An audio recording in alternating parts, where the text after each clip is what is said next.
So the bite? The bite, it's like 50 bites now. But now, as you can see, compared to the... Whoa.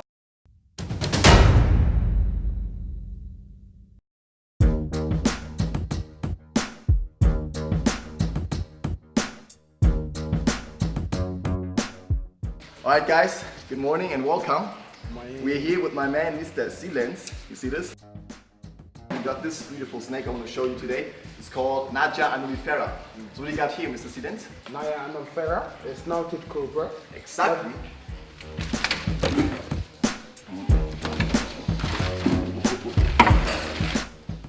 And this one right here is highly venomous. Its venom is called a neurotoxin. So what it means, neurotoxic venom, is it will affect your nervous system. So say the snake right here is going to bite me. The way I'm going to die is because of respiratory failure. Okay, so basically I will just not be able to breathe anymore. And that can occur in just a couple hours. Okay, so let's say 2 hours, 3 hours post-bite. But it always depends on how much venom they inject. And also, of course, on where they bite. You know, when it bites me in the upper body, it's horrible because you can't get a pressure bandage around. But now, as you can see, compared to the cage, now it's settled down nicely. And that was my mistake. I was moving. So you see these snakes, they respond to movement. They don't get a good eyesight. So that means when I move a lot, they're gonna think I'm trying to catch or kill, which is not the case at all.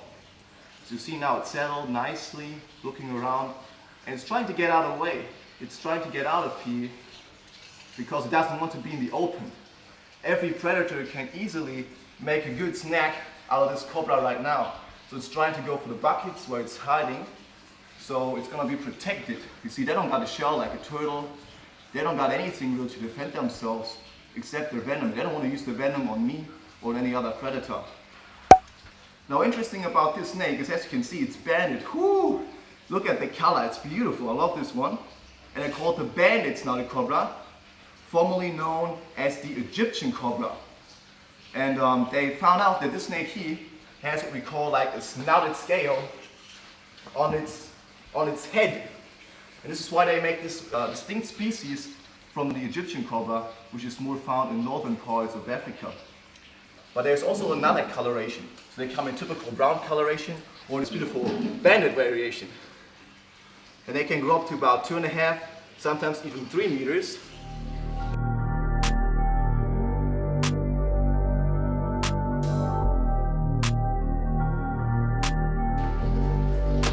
Woo, the snouted cobra.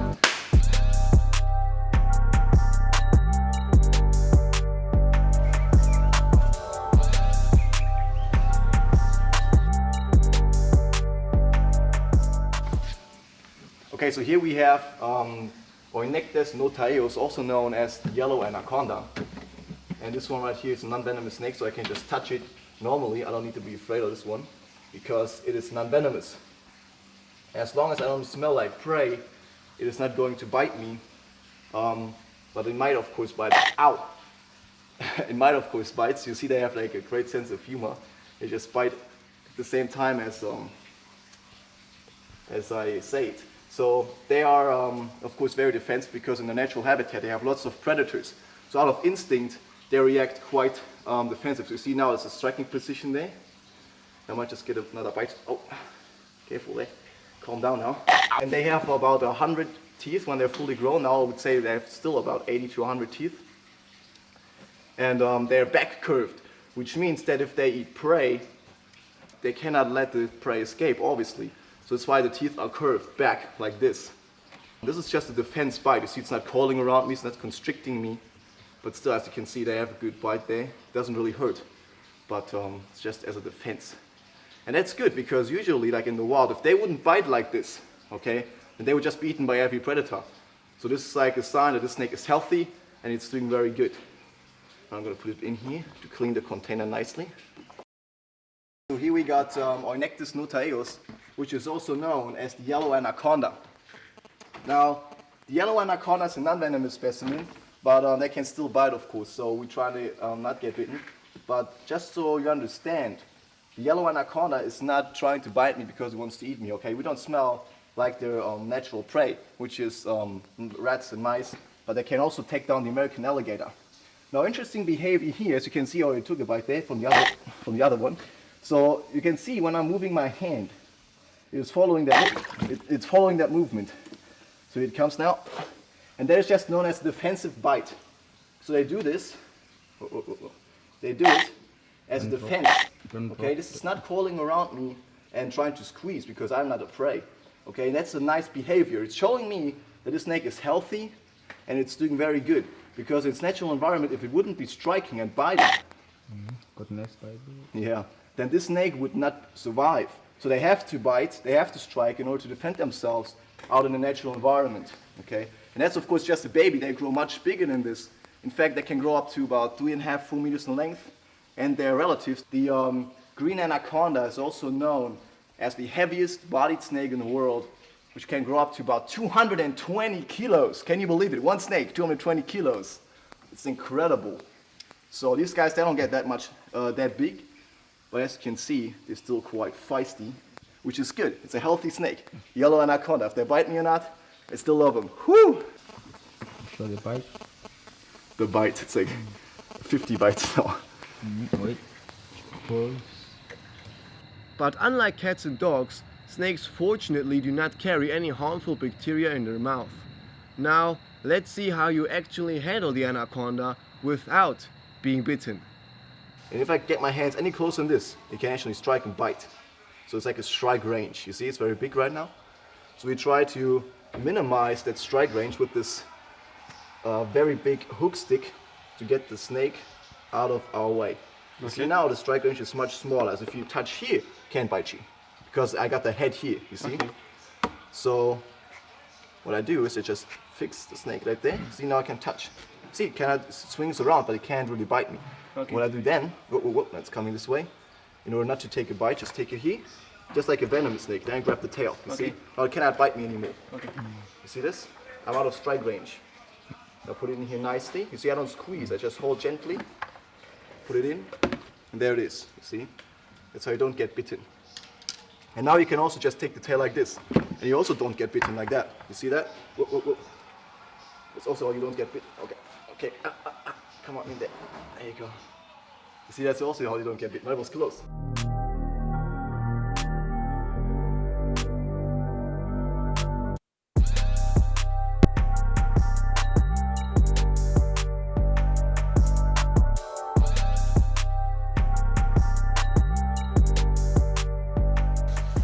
This out. We got two what we call mole snakes. You see that? Whew. Look at the color. Come on close, see? You can see this. Look at the belly there. Beautiful color. They're going to turn like almost black sometimes. Some species they're like some specimens they're more like brown coloration. And look at the size of them. They're just so small. You see this? Yeah. Beautiful. It's called the mole snake because they mainly actually prey on moles. So actively hunt them in their burrows, but they also feed on rodents and on mice, of course. It's a constrictor, non-venomous, so no danger. Whew, look at this, 2 mole snakes, beautiful.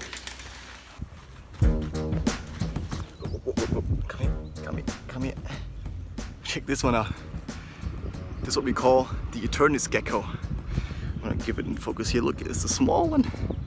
Look how small it is. This is the legendary Ternes Gecko. And this is quite a small one. I can get much bigger than this, almost twice the size of that. Beautiful little gecko, look at this one. You find them everywhere here in South Africa. And they're nocturnal, so sometimes you see them during the day, like here in those trees and stuff. So they come out to bath sometimes, but usually you can find them like in shelters or underneath some things, like a garbage can or something where they're hiding during the day. Beautiful one, look at the eyes. They're wild. But you know, I always find it interesting how people are talking about snakes and they're so scared of snakes and they hate snakes and they're so dangerous. So when people go to places like Australia or even Africa, then they know, documentaries, they told me that they're the most venomous snakes in the world. And then they are scared of walking to Kruger National Park or even just stepping a foot outside. Well, in fact, the only reptile in the world that we need to be afraid of is actually the crocodile. Because the crocodile sees us as food. So we are on their menu. So When we are in Africa, what we actually should be afraid of is actually going close to the water's edge or inside the water, because that is croc territory. So on land, I'm safe from crocodiles. I'm also safe from snakes actually. But inside the water is where they strike. So they're an ambush predator. So crocodiles will just sit and wait on the water's edge. When you come close, they strike so hard and fast, boom. So don't be afraid of snakes. Don't be afraid of spiders, you know. Be afraid of crocodiles. So even though I say you need to be afraid rather of crocodiles than snakes, you don't even have to be afraid at all, because as long as you stay away from the water and the water's edge, wherever there's croc territory and there are crocodiles or alligators around, you'll always be safe, because they don't come chasing us on land. Obviously, crocodiles, they are ambush predators and the water is their territory. So as long as you stay away from the water's edge, they can't strike at you. If you don't go into the water, they can also not strike at you. So you always be safe. Don't go into the water for bathing or swimming or anything. Even when people say, oh, there's no crocodiles in here, they can move, and they can move quick. Stay away from the water. And then you don't even have to fear the crocodiles.